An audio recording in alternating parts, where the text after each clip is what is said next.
Hi, my name's Kim Arnold. Welcome to my YouTube channel, where today I'm doing a process video using the Uniquely Creative Tranquility range. I'm also using the honeycomb die from the Choose Your Own Adventure range, also from Uniquely Creative. I am starting this layout with a mixed media background. I am using Vicki Boutin's foundation paper.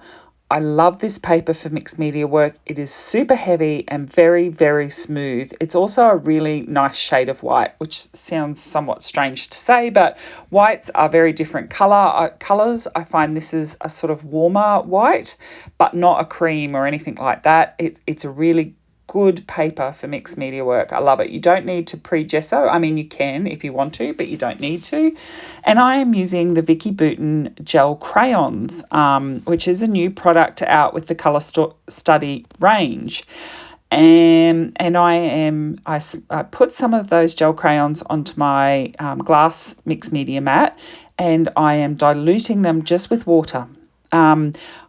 You will see that I smushed out the colours with my finger. So I use the paintbrush with water to start with, and then I use my finger.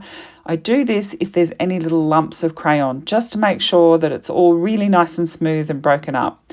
I'm using a combination of applying this with a paintbrush and with packaging. And the packaging literally is packaging off a packet of die cuts. It's just a lightweight bendable plastic that you use to apply. So I've put the purple in the top left and bottom right quadrants, and then I'm using pink in the top right and bottom left quadrants. I'm using splatters to break this colour up so it's a nice, soft, diffused edge on this. I don't want harsh edges. I want it to be really soft, and I am creating lots of layers. After I've put this pink on, I'll actually blend together the pink and the purple and add more splatters and more packaging technique edges. So then it's just sort of a more mauvey, pinky colour than the straight purple and the straight pink. So lots of splatters around the edge, as I said, to break this up, both in the pink and the purple.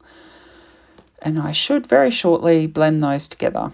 Yep, so you can see there just on my mat now, I'm just blending the two colours together with my paintbrush, adding a bit more water so it's nice and watery, getting my packaging and just adding it to the edges of the purple and pink so that it sort of blends together and we haven't got harsh edges. Remembering that centrepiece will be covered up once the layout's made, so I'm not really bothered that it sort of looks a bit lumpy in the middle. The photo that I'm using today is one of my husband and I in some beautiful scenery in the South Island of New Zealand. We were on a weekend away, which was super nice, and we really enjoyed it. And we had one day with the most amazing weather and got some beautiful pictures overlooking Queenstown area, heading up towards the Remarkables. This is Tim Holtz Oxide inks. This one's obviously purple, and I am applying it through a Vicki Boutin stencil from the Colour Study range. This ink is a pink Distress Oxide ink, and I'm going to use the same stencil and apply this pink over the pink part of that mixed media work. It just gives another layer and more interest to this background. And I'm really happy with the background. As with a lot of mixed media work, a lot of it will be covered up, but what shows around the edges will just give that extra dimension to the whole layout. These stencils can simply clean up with water, super easy to clean up. And then I am going to splash some water droplets because, of course, oxide inks react with water. And by splashing the water on and then dabbing it up with paper towel, it breaks up that stenciling work. And so you end up with even more softness to this mixed media background, which is exactly the look that I was trying to achieve. So I'm just trimming down my photo. I print my photos at home with my Canon Selfie, most of my photos. Sometimes I'll do bulk printing out at a commercial printing place, but I do print a lot of photos at home. As I said, I'm using that honeycomb die. I absolutely love it, and it's going to be an element that sits below the photo. I have fussy cut so many flowers from this beautiful Tranquility range paper. I used the Demure paper, which I fussy cut from, and I also cut from the Blossom paper. And yeah, I did so much fussy cutting. Now what I'm going to do on this layout is use some of my vast stash of washi tapes to create a distressed torn border that's going to sit below the photos and underneath that honeycomb die. I use my T-square ruler to get the first piece straight. And now I'm using all sorts of pieces from the floral washi tape, which is actually part of the Tranquility range. It's called the Tranquility washi tape, and it's a 30mm wide washi tape. And then I have used some black and white tapes from my stash, a gold pattern tape, which you can see there. I think there's a lavender one in there as well, yes, which I'm using at the moment. And all these tapes are different widths. For the ones that are a bit wider, I have torn the edge. So there are one straight edge and one torn edge. Now I'm just adding all little bits and pieces of the washi, and so it's going to give a really sort of textural effect underneath the photo. And this is a great way to use up washi tape from your stash if you're anything like me and you collect them. So that's going to sit underneath my photo, and then I'm going to put that honeycomb die cut piece over some of it. I'm also using the chipboard pieces, which come as part of this Tranquility range, and they're the laser cut chipboard. They're sort of like a white colour or a very light cream colour, and I am just painting them with a gold watercolour paint.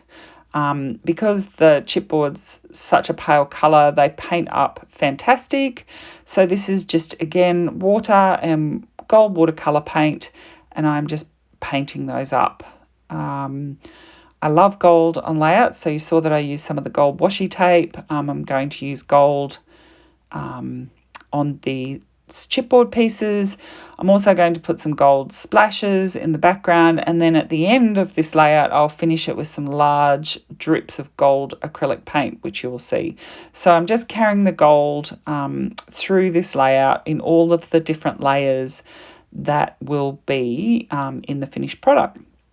And I love the lift that using gold gives, or metallics. So sometimes rose gold, sometimes silver, particularly on boy layouts, but gold seems to be a real one that I turn to. So I'm just going to set those aside to dry, and now just add some extra water into those watercolour palette and make some finer gold splatters in the top right and bottom left quadrants of the layout, so it sort of flows diagonally across the pink sections.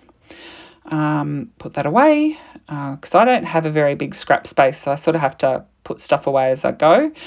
Just patting those off so it's dry, but the gold obviously stays on, but just collecting the extra moisture so that I can keep going with this layout. And now I am going to trim off the selvage strip at the top. Now I always leave it on as I build the mixed media, because you can then tell what's the right side of the page versus of the foundations paper versus the wrong side, and there is definitely a right and wrong side to this, and you can feel it through the perforations at the top of the page. So on the rough side of the perforations, that's the wrong side of the foundations paper. The right side of the foundations paper has sort of a finish on it, and so the mixed media behaves differently on one side versus the other. I'm just using my wet glue to stick down the die cut.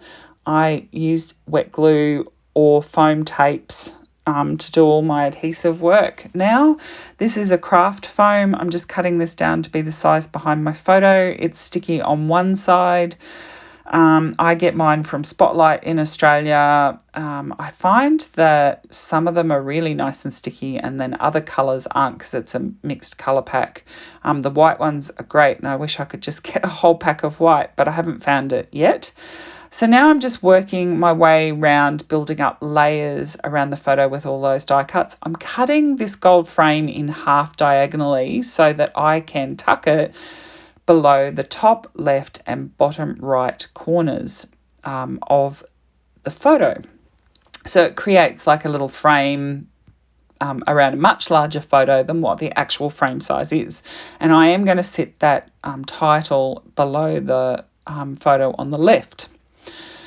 So I'm just making sure that everything looks like it's working, and then I will start sticking stuff down. So I'm just sort of getting a feel for it at the moment. Where am I going to put elements?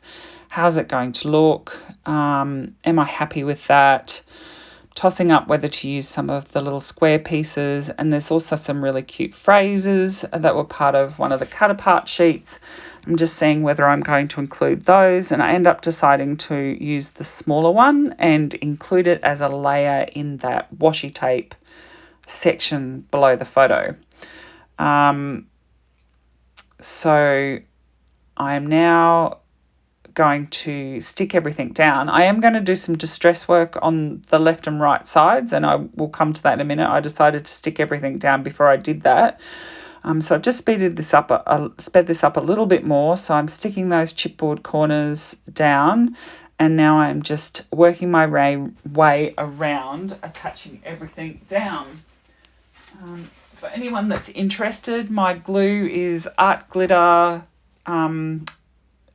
Dries Clear Designer Adhesive. I really like it. It does dry completely clear. It doesn't have any sticky left in it when it's dry, so you don't end up having anything sort of grabbing on it. It's quite strong. I do use a different strong glue for heavy chunky embellishments. Like if I'm using lumpy flowers on a layout, I will actually use a Stamperia extra strong wet glue. But for most of my layouts, I simply use that art glitter glue. So instead of with the butterflies, I ended up using the little hummingbirds, which come in that range. Absolutely gorgeous colours. And now I am cutting away a bit on the side of the left side of the layout, and I'm also going to do that on the right side. Now, foundations paper is very, very heavy, and it doesn't tear as well. So what I like to do is cut it away first, then distress it with the edge of my scissors, and then sort of put a little tear in it. So you'll get that tear dimension and that interest without having lots of paper, heavy paper, because very heavy paper left over. So I've just torn that away, and it just gives a really nice interest on what's otherwise quite a plain background. But now with the mixed media behind the photo and the clusters and the torn edges, I really love how this layout turned out. So just sticking the title down now again with the wet glue. And I think we're getting pretty close. Though, actually, I am going to stick some sequins onto this now. So I have got some little pink, pale pink, and oh no, first before I do that, and I don't recommend this actually, doing your wet paint before you stick down sequins. And what I'm doing is, this is Liquitex acrylic ink in gold, and I try and estimate where it's going to land, and I lift it high and I drip it down to get nice big splats with it, so you can see it better when I do it in this bottom corner. So you can see there I sort of lift it up, and then I put a couple of small, lift it up, let it drip down, so you end up with a big drip, and then place a couple of little drips so it's like an eyedropper applicator. I put those on because I felt like it needed some more heavier gold balancing off the frame, which is in the top left, bottom right. I think I needed something more gold in that top right and bottom left corners, which is why I ended up deciding to do the drips. And now I'm putting these sequins on. So I just put dots of my wet glue and use my little pointy tool accessory and pick up the sequins and pop them down in a few spots around the layout. And they are just that last finishing little touch, very subtle, But again, it's all about the layers, and that's it. And here's some detailed photos so you can see the layers and the interest there. Thank you so much for joining me. If you enjoyed this video, I would love it if you liked it below. And if you haven't already, subscribe to my channel, and I look forward to seeing you again soon. Thank you.